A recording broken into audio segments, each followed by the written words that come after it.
Welcome to Mark Remeets World. I'm your host, Mark Levy, and I'm so unbelievably excited about today's episode of Mark Remeets World with Mary Kwiatkowski. Oh my God, this is such a great episode. If you don't know what Mark Remeets World is, Mark Remeets World is a show where I, Mark Levy, rewatch Boy Meets World. I used to love the show growing up, and I still love the show now. And now I'm rewatching with people that grew up watching the show too, and you can watch also.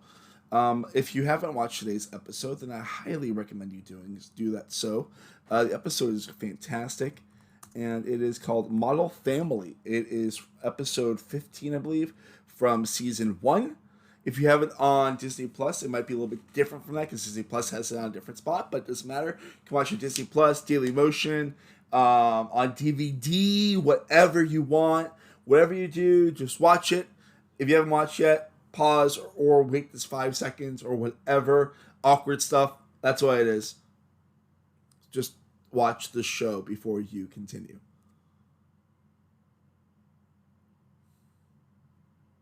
Now that they've watched the show, let's continue with the show after this awkward transition, and I'm so excited to have Mary Kwiatkowski. Enjoy. Now. All right, and now we're back from that weird transition. I don't know how weird it was, but it was a transition, and now I'm here in the past or in the future or however you want to look at it, but I am here with a guest that I'm so unbelievably excited about. If you're a listener on RHAP, you know who I'm talking about. She also has an amazing podcast, Kowski Cast, the one, the only Mary Kwiatkowski. How are you? I'm doing great. I'm so excited to talk about Boy Meets World. It's been so long since I've watched the show. I used to do it like every couple years. I would go through and just do a full rewatch, but it's Yeah. been a little while since I've done that. I have always had in the back of my mind the idea of doing like a rewatch podcast or something. So I always think about it and I hold off. I'm like, maybe I shouldn't rewatch until then, but just watching like one episode even has just made me feel like I need to sit down and marathon the whole thing again. Oh, It's so good. it's so like what happened with me is like I grew up watching the whole show, and then when Hmm. Disney Plus came out, I'm like, I'm gonna rewatch All Boy Meets World like in order, and then I'm like, oh my God, this show still is poignant 20 years after it ends and 27 years after it started, I and know. it's like it's so funny and so good, and everyone's great in it, you know. It's great. And I think there's like several things I always go back to with Boy Meets World because when I first started watching it, it was, I mean, not to like, I was going to say age myself, but young myself, I guess. It was in, I think season like 5 and 6 were running when Uh-huh. I was watching it when I was young, and then I mostly watched reruns growing up. And Yeah. it was weird because it was like some of it was on Disney, and then they would only play the first couple seasons, and then you'd have to switch over to ABC Family or something. And it wasn't until I was in, I don't know, like I think high school or so that they even came out with the DVDs. It was a really long time after, and they have like commentary on everything. And so that's really when I started like rewatching them, making sure. And you realize at that point, like there were some episodes in there I had never even seen because when you just Yeah. watch stuff on TV, you miss stuff. So it was so great. But there, like Boy Meets World is such a show that's so unique compared to kids shows nowadays, and also um, just shows in general. In that, and I'm sure you've talked about this, like the fact that it starts off where they're in 6th grade and then it goes until they're in college. The show Yeah. really ages with the audience, and like, did you ever watch Girl Meets World as I well? did a little bit. I didn't get fully into it. I watched Same. like half the series on Disney Plus, and I'm like, it's close, but it's too Disney. It's like what Boy Meets World would be Right. now, where it's like it's there, but it's also trying to be a sitcom in Yeah. the weird kid way. In the kid way, and also there was some stuff I'm like, who is this for? Because there's a lot of jokes and a lot of references and characters. I'm like, this is only made for the parents or people who watched Boy Meets World that Right. the kids aren't going to get if they haven't seen Boy Meets World. And for the kids, like, I watched, I think, 3 seasons, and I was like, it just feels the same. Like Boy Meets World from season, 1 to 2 to 3, that you can tell they get older like people do. And it just Yeah. felt like they were the same age for Girl Meets World. But I love that. And then I love that it's just one of the few shows out there that's in your, you know, 23-minute time slot that doesn't have stupid parents. Yes, like the and this parents is a great are episode actually for good. their. Yeah, Yes. it's also a great episode for that too. Like, as I told you, like when I was briefing you on what the show is about, like we're here to talk about Betsy Randall at the end of this episode because she is the best TV mom ever, and this She episode definitely is. proves it so well. Oh my god. I'm going to start with like the important logistics of the episode. We watch Model Family episode 15. Originally aired on February 4th, 1994. Directed, of course, by David Trainer. Written by Ed Decter and John J. Strauss, who wrote Class Pre-Union and Grandma Was a Rolling Stone. And also good episodes. Great episode. Grandma's Rolling Stone is not that great, but it's a fun one just because it's Rue it's McClanahan. fun. But and we're gonna do the plot right now. I forget if I told you about this or not. We're gonna do one word at a time, the whole plot of the episode. Oh, great. I probably should have prepped you. Good thing I've got my whole transcript written down. All right, so I'll start. Corey.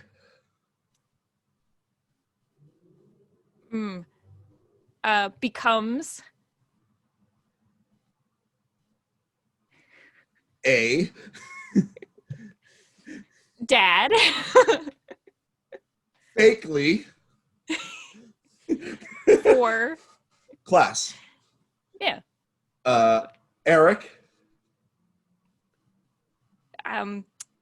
Gets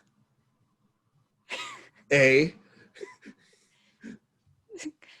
I was gonna say scam, but that doesn't really work. Yeah, gets a job, I guess. Modeling. Yes. Yeah. That's technically. I'll call it modeling. I mean, like a model does hire him, and he is modeling in the episode. Just not certainly not in the way he wanted, right? I mean, in the way that I would model pretty much if I ever modeled. But I don't want to be in that dunk tank, that's for sure, with yellow water. Yeah. But we'll get there when we get there. So top of the episode, it starts off with a clip of Leave It to Beaver, and my dumb brain thought it was a weird like overhead projector, like bad acting school thing. Like that they show in school. We're like, oh my god. And I'm like, oh wait, that's Leave It to Beaver. Yes, I was watching the beginning. I'm like, where is this? Are they watching it at home? But you never see in this show, they never show like the perspective of where the TV is in their house because that's where the audience is. So I'm like, maybe it's school. And yes, of course, watching Leave It to Beaver in order to present the idea of a perfect family. And then they learned that Feeney is going to assign them to be in a family unit for class. And the 4 kids that were talking class, Corey, Sean, Topanga, Minkus, are all assigned to be a family. I just love Mr. Feeney here being like, I'm enjoying this. I know this is going to be a hot mess group. And you get the wonderful Sean and Minkus at the same time realizing that they have to be each other's brothers with the face palm right there. And Corey, you're the dad. Yes! Topanga is the mother. No. Foreshadowing, of course, for later in the series. I really do wonder if they had any idea what they were going to do with Topanga and Corey at this point. I don't know, because over the next couple seasons, there's so many continuity errors between their relationship of they met at 3 years old, they met at 1 year old, they met at 5 years old, they kissed here, they, went to the zoo, whatever. And so I definitely think they were like, there's something here. We're not exactly sure. I mean, I can't imagine a show that starts with the character so young knew that they were going to go till college. Of course. But it works out so great. And watching it back, it's such a nice slow burn to see where they end up. Like, it reminds me so much of the episode, like 3 years in the future. So when they have the flashback of them, I think in the zoo. And they're like different actors playing them that look nothing like them. I think Corey's really pudgy. And like Topanga even has like black hair or something. Like they just don't look anything alike. And you're like, this is really fascinating. And it's something that people also forget too. With like, you think of Boy Meets World and you think of Topanga as she is a lot of times like in high school or when they go there, but you forget the first season especially. She is like very like flower power. All this whole episode's talking about her wanting Corey to be like in touch with the spirits and the Navajo. I love all that stuff. I also love how Feeney refers to the family as a gang, like an urban gang. Yeah. This is another really funny Feeney episode, which you get a good amount of those in season one. Yeah, Um, he's great. I love that Corey's like, we did this last year. It's great. We're gonna do it again. This time, urban gangs with a mother, a father, and two children. Yes. And they also like casually referred to like Feeney having a cat in it, like how like he just dangles a toy He's for the just cat, like and toy then with just them. yeah, it's just Yeah. yeah. Um, and then like with Minkus and Sean being brothers is just so funny, like how they handle that with the face palm and everything. Yeah. This show, it's even I found it hard to take notes on because in a lot of these scenes, particularly ones where there's all four of the kids in Corey's grade there, Mm-hmm. It's like every line is a joke. Every action is perfectly acted and scripted and funny. So they really do know how to pack their 23 minutes full with some great content. Yeah, they really started hitting it off the bat around like episode 10, I think. I mean, I think the show is good from the jump, but once they find their voice, about 10 episodes in, it gets really, really good. Even episodes you think of as not good in season one, within the second half, they're not bad. Right, definitely. Yeah. You're first. Oh, I was gonna say that's where we get kind of this B plot of Eric and Jason Marsden. And it's his first appearance in the series too. Yeah, and I think I saw that like that's was one of Will Friedle's like actual friends. I believe. Oh, I did not know that.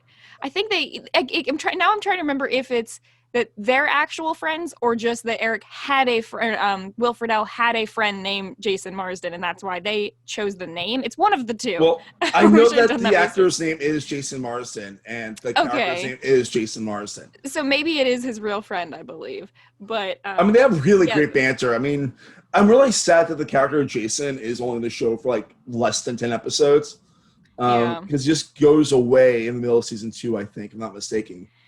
Yeah, he goes away, and that's also right around the time. I mean, the first couple seasons, mostly like the first 2 seasons, I feel like the show also doesn't really know exactly what they want to do with Eric yet. Right. Eric is a lot smarter in the first couple seasons. He's a lot just sort of like, he's the cool, normal older brother. And then, you get to a point, it starts going down, and then you end up at like plays with squirrels. So but Plays with Squirrels is such a great thing. I think it's a mental breakdown because of the Weatherman situation. Which I cannot wait to talk about that whole arc with the whole news stuff because, wow, Will Friedle is such a great actor.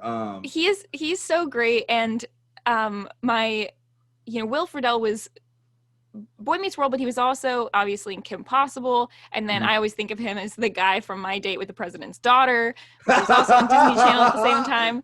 So there's so much great Will Friedle stuff. When I was young, I used to talk about Boy Meets World all the time, and I was like, Eric and Sean, they're the best characters. And the older I've gotten, I've been able to appreciate Corey more as just like, this is a show about a kid who is so average it's painful almost. Like, he doesn't have a thing. It's not a show about a kid who's secretly a rock star or secretly a wizard or like has any other things going on. He's just normal, so normal to the point where he has like, nothing's exciting till I eat my grape nuts and a poster of celery behind him and stuff. Like, he's so plain, and I love it. I just love how normal he is. It's really funny that you say that because I feel like every guy that I know that grew up watching Boy Meets World associates so much with Corey that it's ridiculous. Like, I grew up wanting to be Corey Matthews. Like, Ben Savage is the reason I'm an actor. And it's just that weird thing. Like, everyone that I know, like, every guy I know that grew up watching the show wants to be Corey, and then they like splinter off to like Eric or Sean or still Corey. And it's just always fascinating to me, I love it, but yeah. So this chemistry with Eric and Jason is great. It's not my favorite Jason episode. I think obviously the one where they have the mutual girlfriend is great. Oh my God, a great Jason episode. Oh, that's coming up soon, I think, which is good. I think so. Just with the Georgia peach, I love that one. That's such a good episode. But but yeah, he's going on talking about like, just once I want to be tapped on the shoulder and have a girl be like, I've had my eye on you. You And are then Kathy Ireland unbelievably appears. yeah, tapping Eric, and he's like, you missed. So close, was But right like here. the look on Eric's face is just the funniest like shock ever. Like he's just like, Yes. It's really good. It's really good. Yeah, uh, so he's asked to be a professional model, as you which do. it's so weird because like I always like think I always thought of Kathy Ireland as one of the better actresses of the supermodel like '90s generation. Um, but she's not really a good actress in this episode. Maybe it's because she's so like clearly putting on a trying to draw them in, and then it switches to being like, oh, I'm Miss Professional, like cold, Yeah. like you signed up for this, you signed the contract. And especially her in the tag at the end of the episode is much more of Oh, just like, that's really fun, that tag there. yeah. But yeah, it was just really that like that scene. It's so cool seeing. It's weird to see like a new location in the show because I Mm-hmm. feel like we only get the school, the house, the backyard, and that's it. And now we got a mall, a food court in a mall, and it's like, oh man, it makes me miss mall culture so much. Living It here in New York, does. like my girlfriend lives in Minneapolis, so I've been to Mall America a couple times, which nothing like this mall because that's not the '80s, well '90s. But it's just though it was really cool seeing a whole new set in the show in that weird way. Yeah, and they go back to this mall set a couple times, Mm-hmm. in other episodes as well, but it's that like perfect white and sort of green tile. You see all the restaurants, and of course the dunk tank that's going to be there later, which is great. um and yeah, and then so on the other side we've got this family practice of being in a model family, which I think is great. Though back in when I was in 6th grade, I don't know if we did too many group projects that would require you to meet up after school with so many people, but it's so great just hearing each of them say like, I just want you to be me, basically. Yeah. Like make his hands, Sean, like a 40-page thing. He's like, I'm an only child. Enjoy. And then like Sean's like, no, and throws him. Yeah. And Yeah. yeah, and the like what was I wrote down the line that Corey had. I'm Topanga's model husband. I live my life in harmony with the physical and metaphysical world, aligned with the novel's spiritual path. Yeah, and she Oh. and then when he gives her his, he's like, I don't want you to tell me that my room is messy. You need to let me win at video games and play street hockey with me whenever you want. And Topanga says, why don't you just marry Sean? Which I think is another good one. And he's like, oh, because our kids would look like horses. Which is actually kind of true. Like I was thinking about that while we watched Probably. the episode. Because Ryder Strong has a very angular face, a Mm-hmm. long face. Yeah. Like I was like actually like thinking about it afterwards. I'm like, I can see it, you know? Not bad. Yeah, I just love that Corey is so like just thinking about what he wants in a family from the perspective of a 6th grade boy, and nothing else. He's not thinking about family dynamics at all, which is funny. Um Yeah. And then like Eric comes home and he hops up on the counter. and like he kind of like falls into the sink. His leg like kind of like falls a little bit. Yeah. But he's like, yeah, I'm a model now. And you find out he spent $90 on like headshots and fees, and classes. Yes, and there's some really good parent banter here with Alan immediately getting upset when he finds out that he spent this amount of money, and he wants to yell at him, and Amy pulls him outside. It's like, no, like we need to trust the kids. He's gonna realize his Yeah. mistake. He's gonna figure it out. And Eric, of course, comes out. Okay, guys, I'm just gonna go back to the mall. I'm gonna try to get my money back. And I love Amy walking back in, slapping Alan on the butts, being like, I didn't marry you. I married you for your body. It's fine. I also love when Amy's getting ready to do the timeout, like to go outside. Alan's like, my anger is still inside. Here, though. Yes. Like, it's really, I think Bill Russ does such a great job of getting angry. Like, because Yes. he's such like a very normal person, you know? He's a normal, Mhm. good looking guy. and like he just gets so angry when he's angry, and it's just like, okay, don't make Alan angry.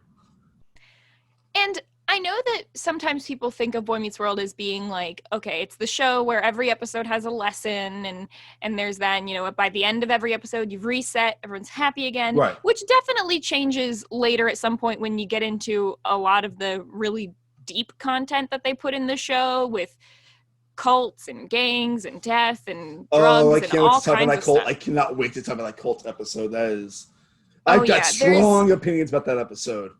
there's so much in this show that becomes so escalated that Mhm.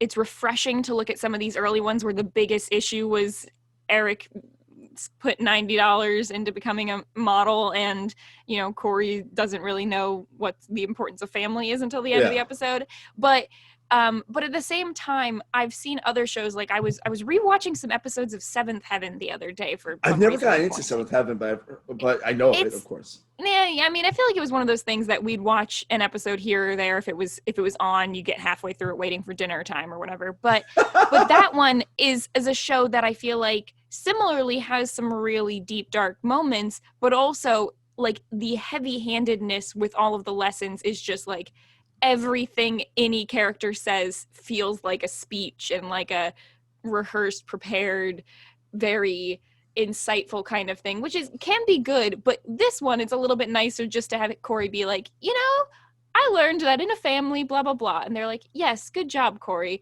And that's kind of, I don't know, it doesn't feel quite as, I was gonna say preachy, but that's a little on the nose for Seventh Heaven. Yeah, I mean, Seventh Heaven is about a preacher, right? Yes, yeah. Yeah. So it's maybe that's just sort of what you should expect. It's but. that weird thing of like Boy Meets World's always been about blue collar, and like I think like the another weird thing is like how the show takes such a radical turn in season 2, like how like Harley and his gang are such a cliche like 50s like bad boys, Yes. and then like all of a sudden like I think it changes around the time they introduce Chet Hunter. I do think that's a big change. Even though Chet Hunter does have some comedy to him, but like that's like when they realized, oh, there's other things inside of the perfect suburban bubble, you know? Right. Yeah, definitely around there. And I mean, there's some episodes even coming up in this season, I believe. The one with the like bomb that Sean puts in a mailbox. I think, isn't that season 1? I think that's season 1, yeah. Yeah, so that's kind of where you start seeing Sean being a little bit rougher around the edges than, I mean, you knew at first that he was probably a lower income kid. You know, they've mentioned that he lives at a trailer park occasionally, but also in season 1, there's some continuity things where he mentions having an older sister at one point. So they definitely, I think, didn't nail down exactly who Sean was going to be for a little while. But when you start putting in things like Chet Hunter and Mr. Turner, that's when it kind of starts to change, especially for Sean. And also Eli, because since Eli's like the first person of color on the show, really. That's of any actual significance. Like, there's a couple of third best friends that are people of color, but Eli, even though he's not the most important character in the show's history, I actually think he's kind of a waste character. I remember like when I was rewatching this end of last year, and I'm like, wow, I thought he did a lot more than just be like Mr. Turner's best friend, you know? Yeah, and I think a lot of people would think that, oh, well, Angela is the first, you know, person of color on the show, but it is Eli, and I do wish they had done more with him. I feel like he was a really fun character and a good presence on the show, so that would have been something that would have been more interesting to really dive deeper into.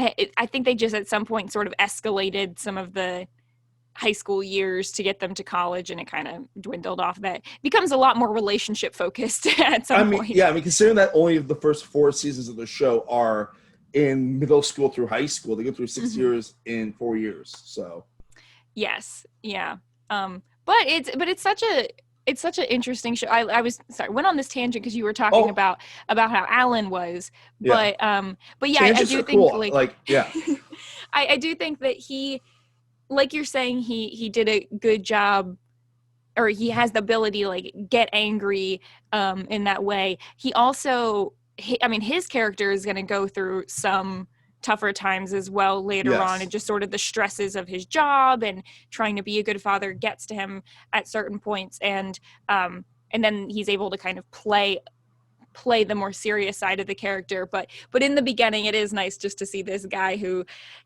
some people I think could look at this episode and think it's a little cheesy, that there's a lot of very, very 90s stereotypes about what the role of the mom is versus the dad. Oh son, just ask your wife, she's going to tell you how to handle everything, that kind of thing. But it comes across so lighthearted, because I think deep down, like, both Alan and Amy have their times in this episode where they're right and where or they win, I guess. And so it's cute to see how that works out. Yeah. Anyway, and I love Corey just sitting there reading the Navajo book, practicing. Oh, that was really funny. What was the line because I wrote down the line he wrote. They said toughest. He's like the toughest thing about being married, right? And like I was like, just stop it. Like that's like he's like, no. Like, fathers like us, Dad. Like, you know what the toughest thing about being married is? Actually being married. I want to go back to one small thing, because Eric goes back to the mall to try to get the money back. Oh, right. And he's immediately offered a contract, and he's like, oh God, I'm going to become an actual model, and pays $50. Yes. And then he goes home and he quits his job at his dad's, like, at his grocery store. Yes. Yeah, he quits the job, and Eric has many different jobs throughout this show. The jobs working as a bag boy in the grocery store are certainly some of them early on, because he needs to pay for his dates. So he's always got to have a job there. But yeah, he paid $90 to get this portfolio, and then he's offered a contract for a gig that pays $50. I don't know if this is worth the $50 that he gets, but. And I also love like when Morgan comes in and like Eric is like defeated on like the island, and he's like, "Oh, don't worry, brother. Like that girl's gonna come back to you." Yeah, girls are gonna be dumping you for years. Get used to it. It's. I think Morgan has like less than 5 lines in this episode. They're all towards Eric and like ruining Eric's life in this episode. And I love OG Morgan. Oh my God, yeah. New Morgan's fine too, but I love the original Morgan actress. Yeah. And then I love the line when Eric comes home and he's like, I got a contract for modeling, and Amy's like, Alan, I'm gonna let you out of your cage. Yes, and he's holding a newspaper and just throws it up in the air. Okay, time to go talk to him. And of course, then we have the culmination of this model family in class, where they're supposed to be solving a class crisis, which is going to be that the older, cooler brother Minkus, and they're just all dressed like each other, really, which is so great. I love Sean with the glasses and the button-up shirt sitting there, and Minkus is all slumped over in Sean's shirt. And Minkus wants to get a tattoo, and Sean's character and Topanga are both against it, whereas Corey's like, oh, well, his body is a temple and he can do with it what he will. Well, and all that. Cliche Native American headdress. Oh yeah, sitting there. And then there's just the best part is when Minkus starts talking to Sean like Sean would to him, sort of yelling at him, calling him, like, you I can't remember, I didn't write it down, but he's just like, oh, he called him like a dingus or something like that. Something like that. And Mr. Feeney says, now, Minkus, this is great and all, but pretty soon the bell's gonna ring and the world's gonna revert and you will be you again and he will be him. Like, he's just paying Sean $5. Like, Minkus calls Sean underweight, which is so funny because they're like, Minkus is like a foot shorter than Byron Strong. So tiny. He's so tiny. And I love Minkus, and I love that actor, and he's in One Tree Hill, and so I just love seeing him in that, playing a very, not exactly a similar character, but he's definitely got an archetype. I mean, we always, like, I feel like it always comes up when I talk about Minkus, like that, like, Lee Norris had like 3 really big years. Like, Torkelson for 2 years, which is big to me because I loved watching Disney Channel. And then the 1 year on Boy Meets World. And then, like, he kind of disappeared from me personally because I don't watch One Tree Hill or... Yeah. He didn't do much, like, in the late 90s, like, after all this. Like, mid to late 90s. And he's relatively big on One Tree Hill for 4 or 5 seasons, at least. And it's weird just seeing him sort of look the same, but like an actual adult, Yeah. which is nice. Which is so weird, like seeing him in like Girl Meets World, where he's Oh yeah, like a foot taller. The nose is still like exactly the same. exactly the same. He's The got that haircut's nose. kind of similar. Yes. Yeah, and yeah. And also like it's really cool because Feeney's like Beaver's dad doesn't always have the answers, and like that's a fun thing because like Corey wants to have all the answers. Yeah, Corey's like, hey, but we planned out what we were supposed to do for this crisis. And Minkus, because that's right, because Minkus opens his shirt and reveals he did in fact get a tattoo, and it's Like this giant colorful tattoo, yeah. A yeah, giant dragon. Yeah. Right. And I just love Topanga go, ooh, Stuart, it speaks to me. And then he says something like, I just thought, my character would have done what he wanted. And Sean's like, Minkus, you got a dark side. It speaks to me. And he's like, it's a temporary tattoo. Tattoo, guys.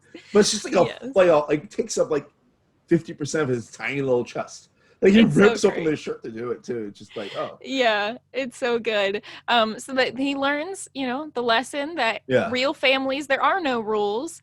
And he brings up that thing about Minkus, and this is another good Feeney line where he says, it's easy to sound smart when you have the best writers in Hollywood working for you. And Feeney's like, I wouldn't know.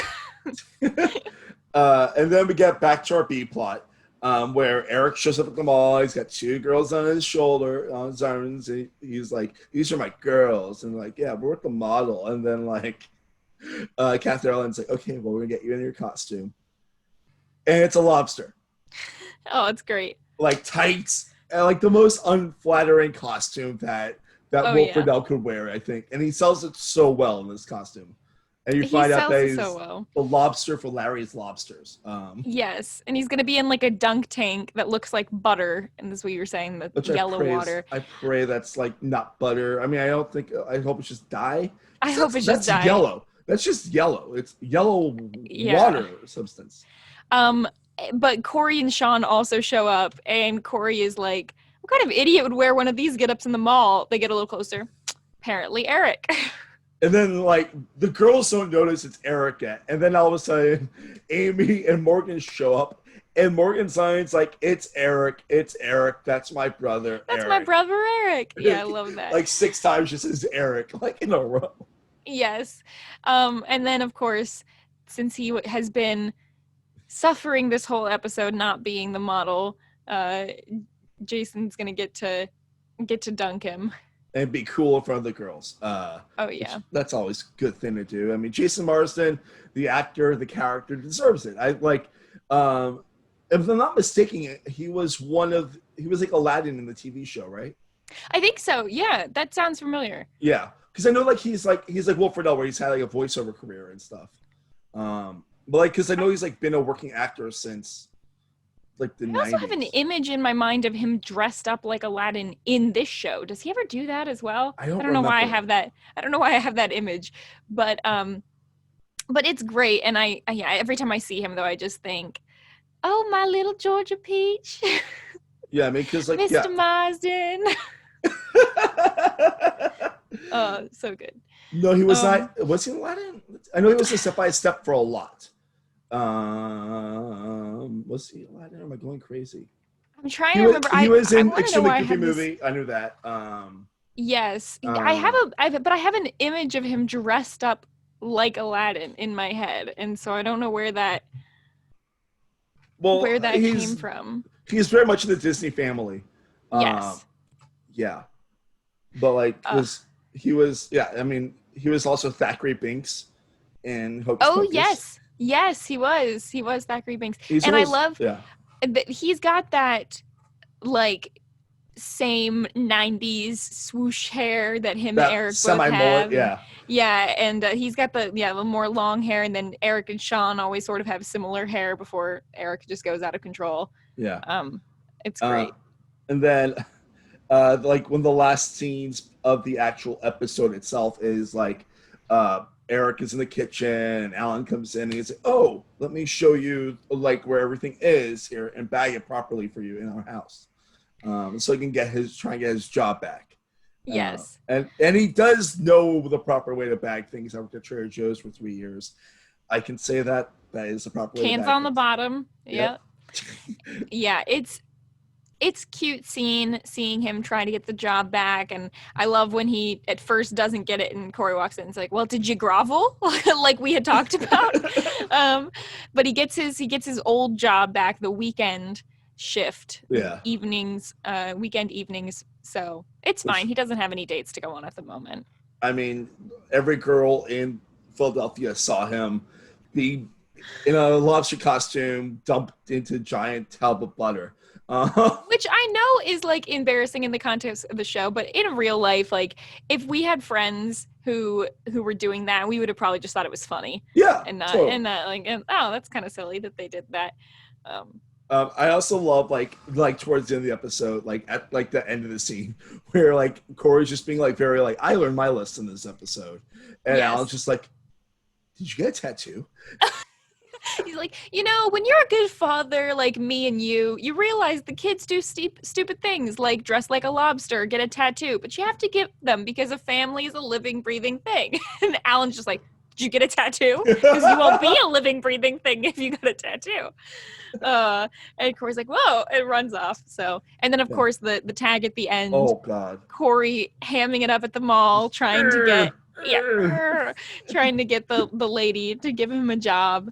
And then she's like, do you have $90? And he, see ya, walks away. Oh, So what a so good. fun little episode. You know, like It is. It's so fun. I'm really happy that you asked to be on this one because I was like, hey, what episodes do you want to be on? And you're like, I would do Model Family. I'm like, okay, yeah. Yes.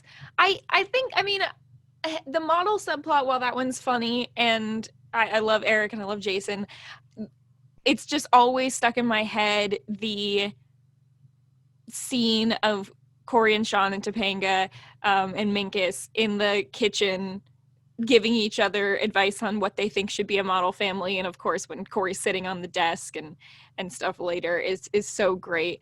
It's just like it's a not even time wise, all those scenes probably together only take up 6 or so minutes of the episode. It's not that much, but it's just some really great chemistry between these young actors, and they did such a good job casting all of them to play these characters perfectly. I mean, the casting of the shows was always spot on, in my personal opinion.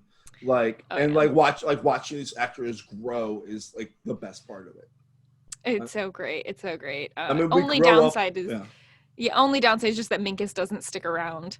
I really wish we saw him in seasons 2, 3, and a little bit more in 4.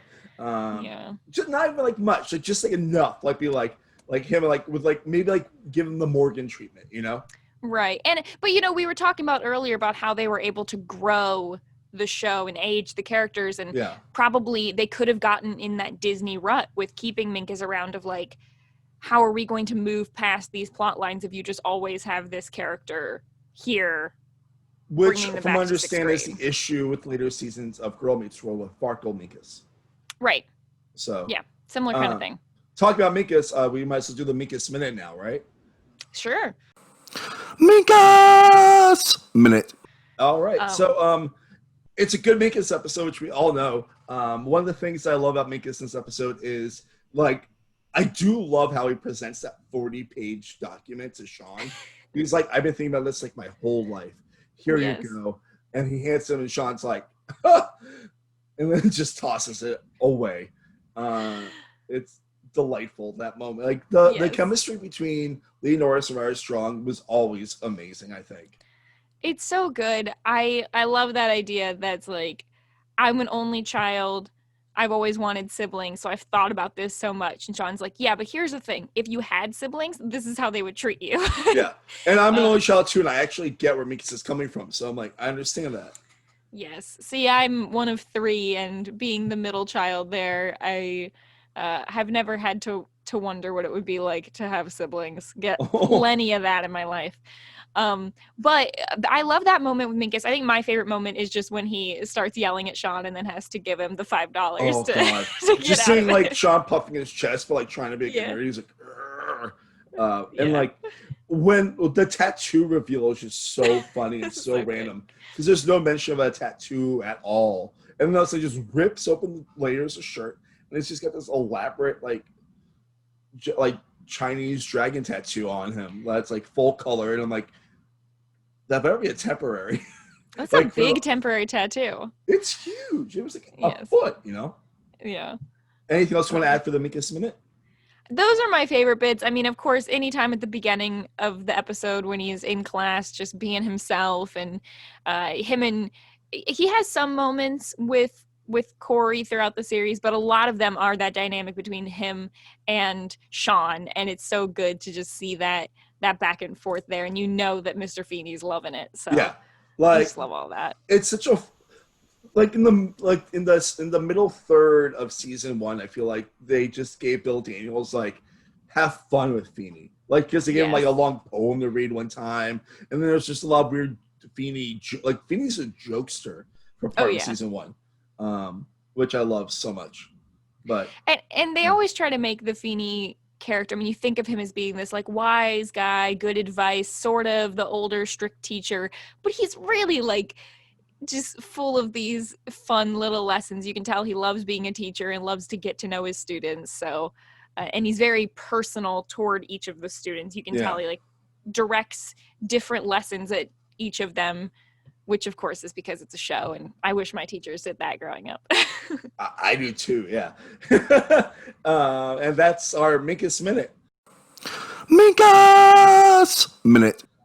And now, without further ado, Betsy Randall's the greatest TV mom in the world.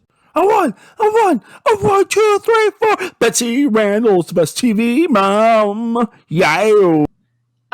She's so great, just all throughout this. So her main thing in this episode, of course, is trying to mostly talk with Alan about how you need to trust the kids and let them make their own mistakes and they'll learn from it. And she's kind of right, kind of wrong, kind of goes back and forth. I think she ends up being more so right in the end when Eric learns the error of his ways and realizes that he probably won't do that again in the future. But just her line of telling Alan that she only married him for his body, it was so funny. Yeah. I just love all of that. Her ability to pull him aside and be like, okay, now this is a moment for a lesson. Let's do this right instead of just yelling at the kids. So yeah, I love the fact that she, like, one of her big things in this episode is let Eric make the mistakes. Right. Like, and like it's really interesting, like seeing the true dynamic of that family of like, okay, Alan's gonna blow up, but Amy's gonna calm him down and help. And I love that at the end of the episode, we don't get Eric just getting his job back easy. Oh, I made a mistake. I learned my lesson. Can I have my job back? Sure, son. Here you go. Yeah. I like that there is a lasting consequence to that as well, and that there's the lesson in that. But Betsy Randall, she's so good. She knows when she's right, and she knows when she like can let Alan out of his cage and let him have it. She's like, all right. I mean, I just like, I love the power of her in that moment when she's like, we're gonna talk outside, and he's like, no, and she's like, we're gonna talk out. Like, she doesn't back down. Like, she's such a strong, independent, fierce woman. I fucking love it. It's so good. It's so good. Yeah. And she's so poised the whole time. And she's not like other shows could have done this with a lot more. You know, when Eric does come back from the mall, when he first leaves and tries to get his money back, and he comes back and instead gives the apron back and changes, you know, has a career change. Yeah. They could have really hammed up that moment with like, oh, see, Amy, you were wrong. I should have yelled at him. You were wrong. But instead, they let her just be like, okay, I admit it.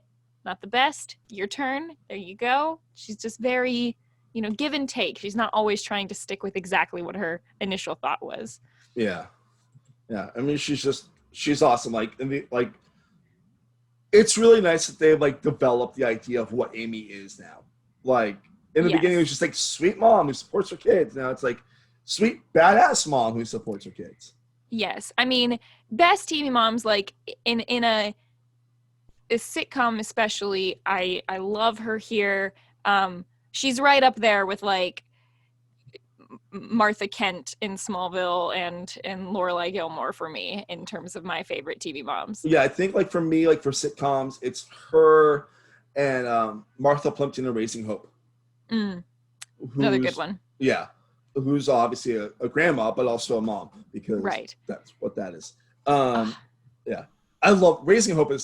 I want to rewatch Raising Hope. That show is so much fun to watch. That's another one where I feel like I've seen, probably 10 episodes and I don't know which ones. Is just like another thing that I Yeah. would catch parts of when it was on. My life, we grew up with like, if you missed it, you missed it unless you recorded it on a VHS tape. So Yeah, there same was here. a lot of Yeah. that until we bought everything on DVD when it would come out so we could actually sit down and watch the whole thing for Like, I once. remember So. how excited I was when Freaks and Geeks came on DVD because I only watched Oh, like yeah. 1 or 2 episodes while it aired. So I'm like, yeah, that sounds like fun. Then like I heard like it was good towards the end of the series. Like that's when I heard it was good, and then I devoured the whole series on DVD. Love that. All 18 episodes. Yeah. So let's talk about episode MVP. For me, it's a little bit easy this week just because I think that what they provide is one of their strongest suits. It would be for me Will Friedle as Eric. He is not the star of the episode. There's no real star in this episode. But the B plot is such a huge B plot that's almost like 2 A plots, in my personal opinion. And what he does is so funny and so good, Eric. Mm-hmm. Yeah. Yeah, I had a hard time with this too because there's moments from a lot of the characters that I really like. I love Eric. I'm gonna just throw out there another one that I think is good. Is I really like Minkus in this episode because I think he gets a chance to not have to be himself, and even when he's trying to not be himself, he's still totally himself, which is I think really cute. So I know he doesn't have anywhere near as big of a plot, and I love Eric in this episode because I agree that he's like, he learns a lesson, but it's not just a haha I did something stupid. It's like there's actual consequences. There's really funny moments. You get to see him in the lobster costume. He has some great lines. It's showing that side of him that's kind of, self-centered and narcissistic, but in a really goofy, good-natured way. So he is great in this episode, and of course just very classic teenage boy, like, oh, I'm gonna be famous, I'm gonna get all the girls, I'm gonna be a model. So I love that too, but I'm gonna give like a secondary shout out to Minkus. I mean, Minkus could be your episode MVP because, like, honestly, like, my personal opinion, like, the episode MVP doesn't have to be the star of the episode. It has to be someone that whatever they do in the episode is the best stuff in the episode. Even like there's been times when I've given it to people that are like not the it's like secondary, third characters, just because it's like what like there was like a episode like earlier this season with Feeny where he's in like basically 3 scenes. And he just knocks them all out of the park so well. It's like you have to give it to him. And Minkus is amazing this episode. And you're right. We get a lot of really great quality Minkus in like the last half of Minkus. Like we get in the Once in Love with Amy episode, but we get what I like to call drunk Minkus, which is when Minkus was wrong with the math problem. Oh yes. Yes. That's another really good Minkus one. Yeah. But yeah, I mean, like, this is just a really strong showcase for the cast. This episode. There's so many good ones. He's also really good in kid gloves when he's wearing the scuba gear. Yes. Oh my God, that's a really fun one. That's coming up soon, I think. Well, I mean, it's got to be because we're almost at the end of the season. Yes. Oh my God. You got to enjoy your Minkus while you can get him. You got it. I mean, that's the reason why I created a thing called the Minkus Man. I don't know what I'm going to do for season 2. I guess like Morgan end of Morgan Spotlight. I don't know. Because she's barely in season 2 at all. Oh yes. And then she is gone at the end of season 2. But right, for the longest timeout ever. A whole season timeout, which is insane. Yes. Yeah, let's get ready to wrap things up. Give me your plugs. I know you got your amazing podcast, Kwiatkowski Cast. Oh, thank you. Yeah, we're doing a lot of stuff on Kwiatkowski Cast. We actually have a new podcast series coming out. I don't know, today, tomorrow, sometime soon, whenever I get around to editing it, which is always the question for me. So we're going to start covering, or not really exactly covering, doing a really quick rewatch of The Haunting of Hill House before the second season comes out. Which is really soon, too. Which is really soon, which is why we're going to be releasing these like rapid fire. That'll be out around when this airs. So, yeah. Yes, in October is the beginning of that is when that's coming out. So I'm excited for that. And then, of course, we're doing a reread of Twilight right now. I think silly teen dramas is really my bread and butter at the moment. I just love talking about like your guilty pleasure kind of things that you can love but also make fun of. So we're doing Twilight and of course Riverdale. So everything is just coming together right now, Yeah, Kowski cast wise. So check that out. And of course I'm on RHAP just all the time. all the time. And like Yeah, no, like because I random remember stuff. like before I knew who you were, like because like your Twitter handle is so recognizable. Oh yes. Did a great job marketing myself back when I was in like high school. Like, how did you come up with Frail Mary? Frail Mary was a inside joke when I was in high school. I actually, it's kind of sad story. I went through a really bad breakup, and I Oh, like, as a kid, it's like your first breakup, and I just like lost a bunch of weight in like 2 days, and then people started calling me Frail Mary because they thought it was funny, and then of course I gained the weight back. Everything was fine. I got healthy, but it was just for that like couple days, it was funny, and then it just rhymed really well, so I just kind of marketed myself like that all over. But yeah. frail is a state of mind, more Just than be anything. kind I and just think gentle, it's you know? funny. Yeah. Oh yeah, it's great. Like Yep. So for the longest time, like before I knew, like whenever I would hear you on RHP, because that's how I heard of you first, of course. Like I always just heard you as like Frail Mary and like not Frail, not Mary Kwiatkowski, you know? yes, So it's Rob just like, Rob just like got attached to that and really likes to just use that as my name. So he sometimes does introduce me as just Frail Mary or Frail Mary Kwiatkowski, which I think is really funny. So I don't think I learned your last name until no. you were on Sequester. Yes, well, it's like the kind of thing where I feel like if you have a hard last name, you might as well sort of have a nickname Yeah. because I don't know. I was like, no one's gonna remember this, and it's catchy. So, Well, oh, I'm yeah. so happy that you did this. This really means a lot to me. Thank you so much for Yeah. inviting me on. I had a great time, and I'm really glad that I got to just dive back into the '90s again. I'm so glad Yeah. the '90s are coming back. I feel like It's I don't great. know, I mean, everyone's as a into person it. that I was born in '85, so like I grew up in the '90s. Like I was 7 when I was 8 when Boy Meets World started. So like I just turned 8 when it started, and like it's just like I grew up watching the show. And I love the show, and I want people on this show that love the show. Oh Like yeah, that's one of my big things. My plugs quickly at Mark Levy 85. If you want to follow me, if you want to be on the show, submit questions or ideas.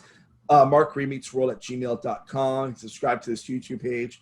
I got stuff on here 4 days a week. It's going to be 5 days a week, mostly live. This is the only thing that's pre-recorded. But yeah, Mary, thank you so much. This means so much to thank me. you. And It I was will great. see you guys next time. Bye.